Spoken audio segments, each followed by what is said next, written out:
This story is still fresh, and it's a bit hard for me to share. My dear dog Caspian was attacked 2 weeks ago by a terrifying creature. I saw it happen and I reported it to the town's animal control, but they haven't done anything about it. Caspian is a rescued pit bull and is the gentlest dog you could ever meet. He would never be aggressive unless he thought I was in danger. That's how he got into this situation. I live in Locust, North Carolina, and there are a lot of woods around my house. Even though I live alone, I never felt afraid at night because Caspian always let me know if something unusual was happening.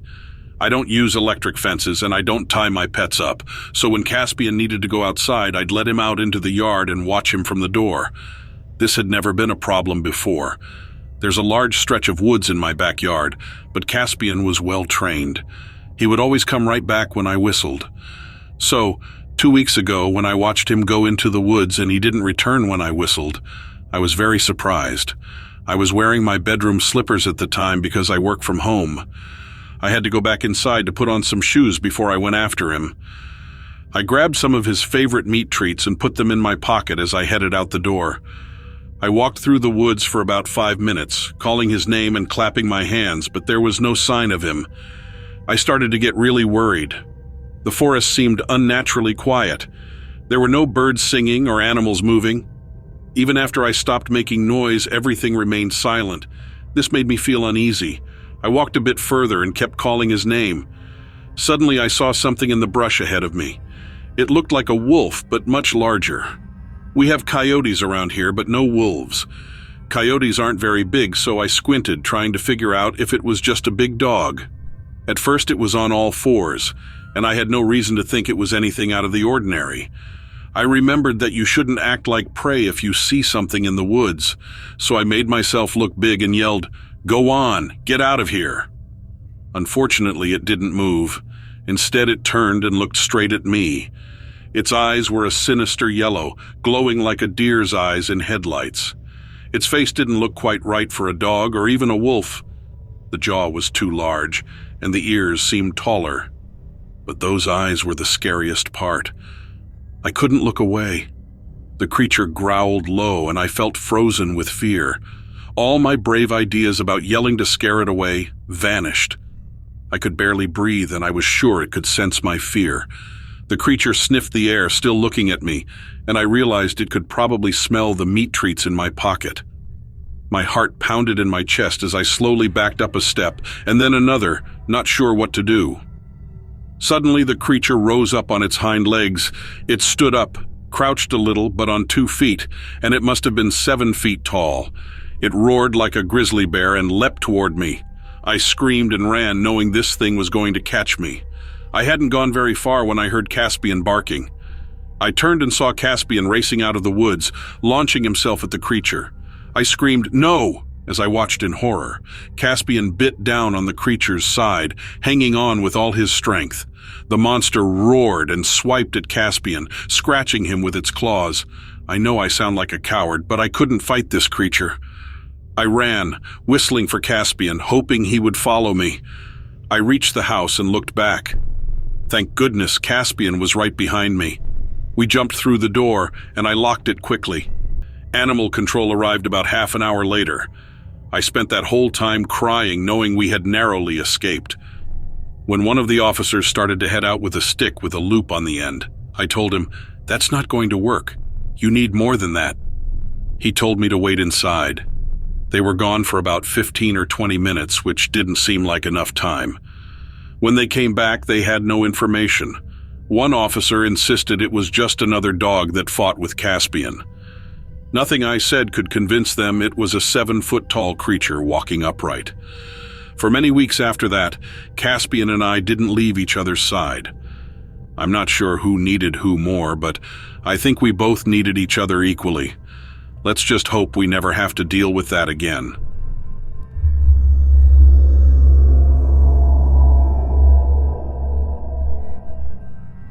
I've wanted to share my story for a long time and finally decided to sit down and tell you about my experience.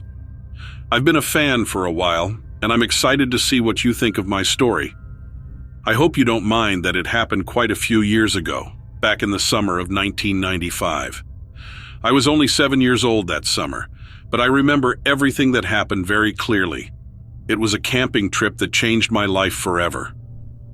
My family comes from a small town in Middle Tennessee, and that summer, my dad decided to take us to the woods near Turkey Creek, outside Farragut, for a camping trip. It was my older brother's last year at home before heading off to college in the fall, and I think Dad wanted one last camping trip with all of us before our family started to spread out. I was the youngest at 7 years old. My 10-year-old sister, my 14-year-old brother, and my 18-year-old brother also came along, as well as our mom, dad, and our family dog. On the first night at camp, the most memorable thing was our battle with the mosquitoes. There was a moment in the middle of the night when Jax woke up and started barking into the woods at what seemed like nothing. Dad said it was probably a raccoon or a deer and brought Jax back into the camper to quiet him down. The next morning, as soon as we let Jax out, he ran straight into the part of the woods he had been barking at the night before. I wanted to chase after him, but Dad told me to stay put and assured me that Jax would come back on his own. He warned me about the snakes in the woods, which made me too scared to wander around alone. I waited all day, but Jax never came back.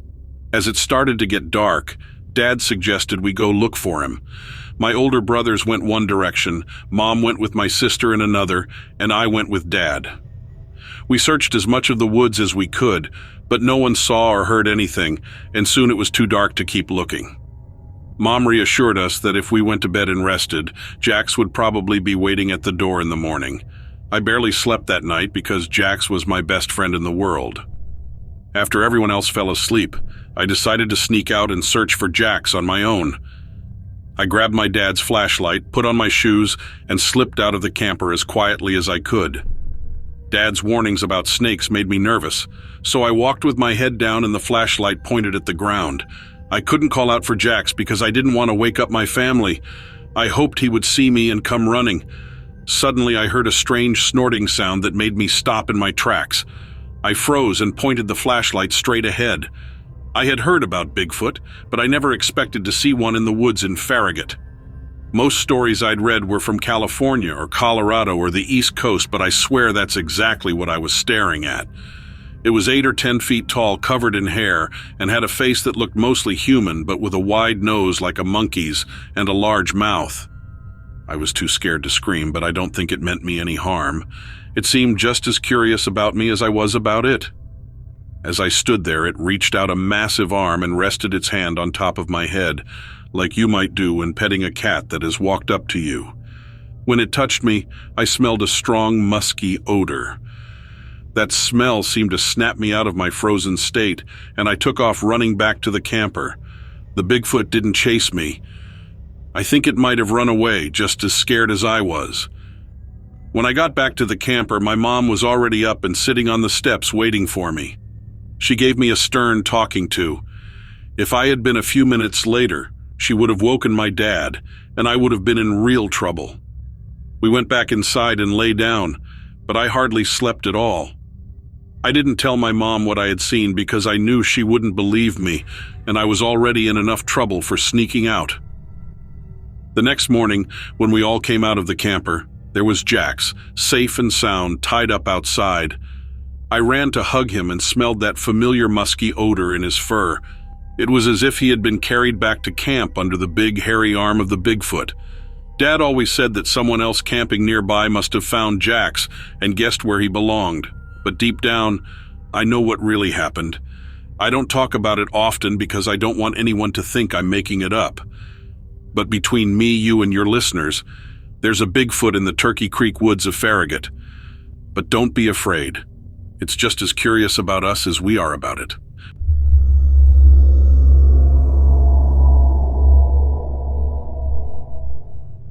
On a hunting adventure in West Virginia, I found myself in a cozy cabin with 8 friends, though it was meant for only 4. The cramped quarters made sleeping a bit challenging. After enduring a night filled with snoring symphonies, I decided to invest in a tent for some peace and quiet. I prefer the sounds of crickets and owls to the snores of my buddies any day. One evening after my friends had retired to the cabin, I sat by the fire, enjoying the solitude and the beauty of nature. Working a busy job, I cherished this rare opportunity to unwind. As the night deepened, the distant sounds of raccoons caught my attention. They seemed to be bickering over something, probably food. Despite the tranquil surroundings, I wished I had brought something to muffle the noise as I tried to sleep. Eventually, the raccoons settled their dispute, and I drifted off into a peaceful slumber under the starlit sky. Early in the morning, we were full of energy and ready to start our day. The deer stands we had set up were undisturbed, and the pictures from our trail cameras showed promising signs for a successful hunt. In the deer stand I had positioned to the east of the cabin, my friend Ted joined me. It was his first time hunting, so I decided that if we spotted a deer, Ted would be the one to take the shot. We spent the entire day waiting patiently in the stand. Hunting requires a lot of patience, and it's normal to feel bored, especially when you have to remain silent to avoid scaring away the animals. Deer have incredible hearing, so staying quiet is essential. As the day was drawing to a close, we heard several shots coming from a distance. Every time I spotted a deer, it seemed like one of them was being taken down by someone in our group, which spooked the rest of them. This happened 3 times within just a few hours. Ted had already climbed down from the deer stand and was making his way back to the cabin when we heard the shots. As the day began to fade into evening, I heard the sounds of raccoons once again. It seemed odd since dusk was still approaching. Raccoons are usually active at night, so hearing them during the daylight was surprising. Despite the unusual raccoon activity, the day had been a success. 3 out of our group of 8 had managed to hunt down a deer. Ted and I couldn't help but feel a twinge of jealousy, but I reassured him that we would have our chance tomorrow. After celebrating our friends' victories well into the night, we finally called it a day. The next morning, we woke up a bit later than planned, but still made our way to the tree stand. We settled in and waited patiently, hoping for a chance to bag a deer of our own. Ted was scanning the tree line with his binoculars when he nudged me and passed them over. He pointed towards the south, trying to show me what he had spotted. I peered through the binoculars but couldn't see anything at first. "Antlers," he whispered, adjusting the focus. Even with his help, I struggled to spot what he had seen. He adjusted the binoculars and then quickly dropped them, his face turning pale. I asked him what was wrong, but he seemed flustered as he lifted them back to his eyes. With a gasp, he exclaimed, "What the heck is that?" Curious, I took the binoculars from him and tried to see what had startled him. However, he was already climbing down the ladder, urging me to follow him. Hurrying to catch up, I found him jogging ahead, but speaking in a hushed voice. "I saw a deer," he whispered urgently, "but I think it's already dead. It looked like it was moving, though. It was hidden in some underbrush." I suggested that maybe something was attacking it out of sight, like vultures or a coyote. Despite my attempts to reassure him, he seemed shaken by what he had seen.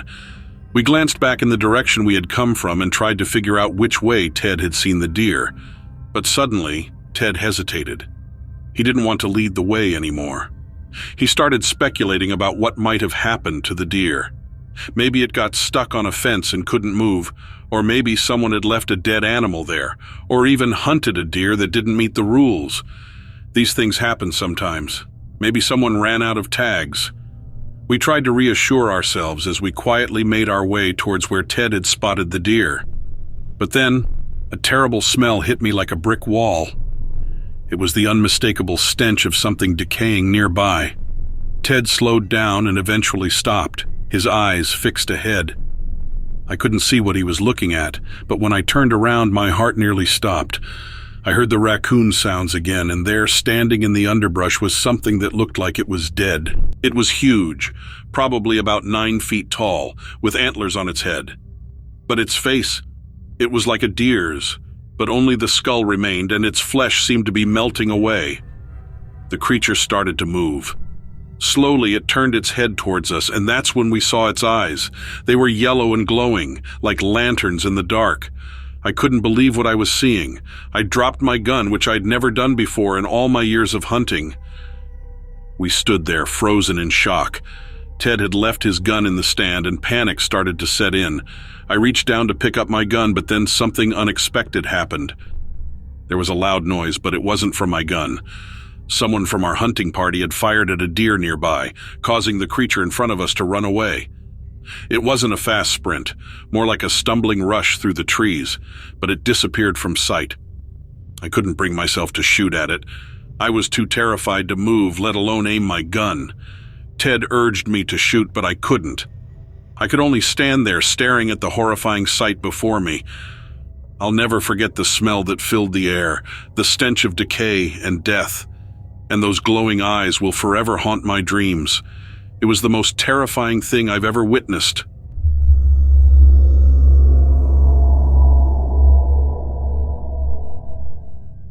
On a warm summer night a few years ago in Augusta, Georgia, right in the historic district, my friends and I were enjoying a pleasant evening. We had just finished work and decided to have a small outdoor gathering. The nights in Augusta are special to me, with the old buildings and the lively atmosphere. As the sun began to set, the sky turned beautiful shades of purple and orange, and the street lamps started to glow, making the place feel cozy. The delightful aroma of barbecue and sweet tea filled the air, which is typical for Augusta. Our gathering had a purpose beyond just hanging out. We were planning a fishing trip on the Savannah River and needed to discuss the details. So, there we were, enjoying our time, having some drinks and chatting. Our group included me, Mike, who is kind of our leader, Terry with his big hearty laugh, Cameron the city boy, and a few other friends. We were talking about bait, boats, and other fishing things when something caught my eye. Out of nowhere, I felt an urge to look towards the horizon.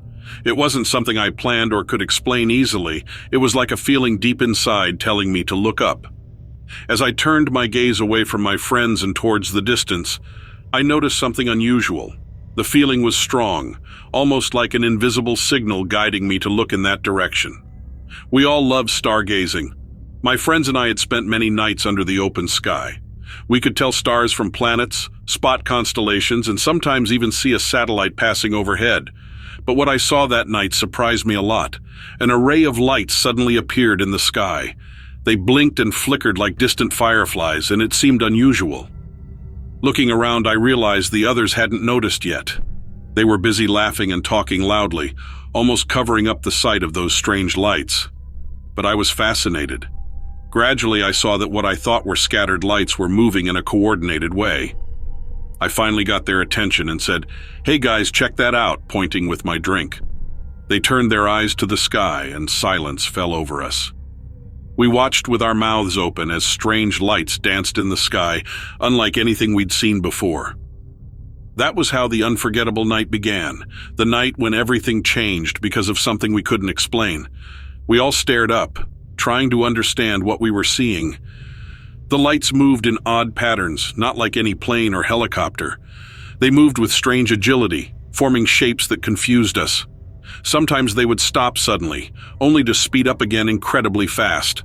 They zigzagged and shot up and down sharply, unlike anything we knew. "Well, I'll be darned," Terry muttered, as surprised as the rest of us. Suddenly, a brilliant light burst from the center of the strange lights in the sky, creating an otherworldly glow that lit up the night. It was incredible, this huge glowing ball like a giant metallic sphere floating up there. It seemed to have an inner fire, pulsing and changing colors.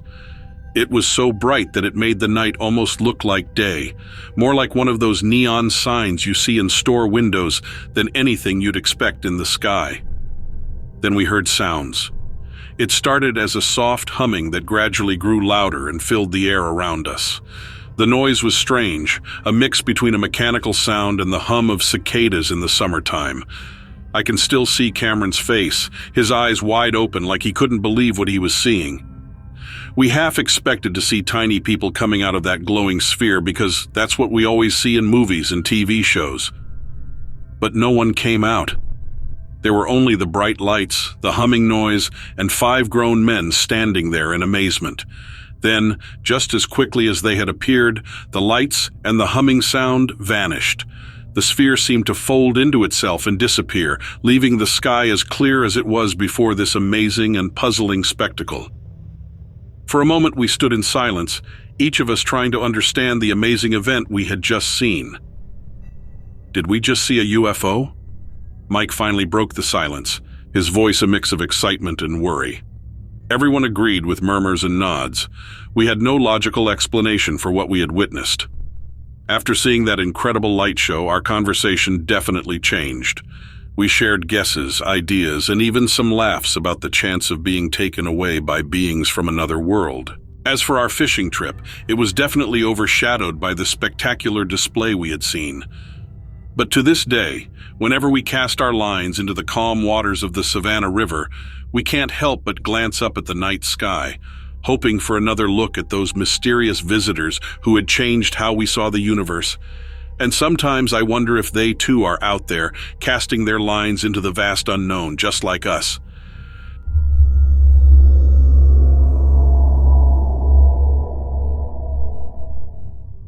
Believing in the supernatural has always been a part of my life. I have experienced things that prove to me that it is real. Growing up in Hawaii, known for its beautiful beaches, mountains, surfing, and luau's, I discovered a darker side that tourists rarely see. Hawaii is filled with rich history, fascinating folklore, and strong spirituality. There are stories of hauntings all over the islands. Famous spirits include Madame Pele, the goddess of fire, the Menehune, the choking ghost, the faceless woman of Waialae Drive-In, and the Green Lady of Wahiawa. One of the scariest encounters I had involves the most legendary ghosts of all. In Hawaiian, they are called the Huaka'i Po, but many know them as the Night Marchers. Anyone living in Hawaii has at least heard of them. They are real and their presence is deeply felt. The Night Marchers are the spirits of ancient Hawaiian warriors. It is said that they travel on certain paths from sunset to sunrise. They usually appear during the last 4 phases of the moon before it goes dark. People say you will know when the Night Marchers are coming by the sound of their drumbeat and a conch shell blowing. You will see their torches in a single line coming down the mountains. When you hear and see these signs, you must hide immediately. You are not supposed to look at them. If you do, they might take you with them, and you would be doomed to march with them forever. The proper way to show respect is by taking off your clothes and lying face down on the ground. If you accidentally look at them, you might be saved by an ancestor who is marching with them. The ancestor will call your name and claim you as their own, sparing your life. These spirits demand respect and are not to be taken lightly. One summer weekend, my cousin and I went camping and boar hunting. I won't say where because it's best if people don't try to go there. It was near the base of a mountain, and we had to hike a few miles after parking off a dirt road. On our first day, we caught a boar, cleaned it, and cooked some of the meat for dinner. Afterward, we enjoyed a few drinks and shared stories, laughing late into the night. The sky was clear, and the stars were magnificent. The moon was just a sliver, but I didn't think much of it. We eventually went to sleep, but a few hours later, my cousin woke me up urgently. In my sleepy state, I almost didn't recognize him and nearly hit him, but the fear in his eyes stopped me. He told me to be quiet and listen. That's when I heard it. A slow, steady drumbeat followed by the sound of a conch shell blowing. It was distant but not too far away. I looked at my cousin in disbelief, and I might have laughed if he hadn't yanked me up and pointed at the mountain. Through the trees, I saw what looked like floating fireballs moving in a single line down the mountain. It was the Night Marchers. Suddenly, a wave of warm air hit us as the drumbeat grew louder. We jumped up and ran, abandoning our campsite and crashing through the jungle. The conch shell sound was getting closer, and I saw a soft orange glow out of the corner of my eye. A mist began to surround us, carrying a terrible stench of something rotten. My cousin screamed at me to get down. There was no time to take off my clothes, so I dropped to the ground face down and closed my eyes. My heart was pounding as I lay there, waiting. The warm air washed over me and the drumbeat grew louder. Curiosity got the best of me and I peeked through my fingers. All I saw was the ground. The orange glow from the Night Marchers' torches lit up a swirling mist around me. I caught glimpses of legs walking past, but they had no feet. Against my better judgment, I looked up. I will never forget what I saw. They were shadows of towering men dressed as traditional Hawaiian warriors with capes and helmets. The orange mist hid their faces, but I could see they carried torches in one hand and ancient weapons in the other. The drumbeat stopped and they turned to look at me. I felt lightheaded, like I was floating, and everything started spinning. Just before I blacked out, I heard a voice call my name. I don't know how long I was unconscious, but I woke up to my cousin shouting for me. The night marchers were gone, and it was dark under the trees. I got up and saw my cousin nearby. I called out to him, and he ran over to give me a big hug. He said he thought I was lost forever. Somehow I had ended up far from where we first dropped to the ground. I couldn't remember what happened, except for the brief glimpses I saw when I looked at the night marchers. My cousin and I returned to our campsite, waited for dawn, then packed up and left. We told our grandmother, Tutu, what happened. She said I was very lucky. She confirmed that our family descended from Hawaiian warriors and that an ancestor had saved me by claiming me. This experience gave me a new sense of pride in my heritage.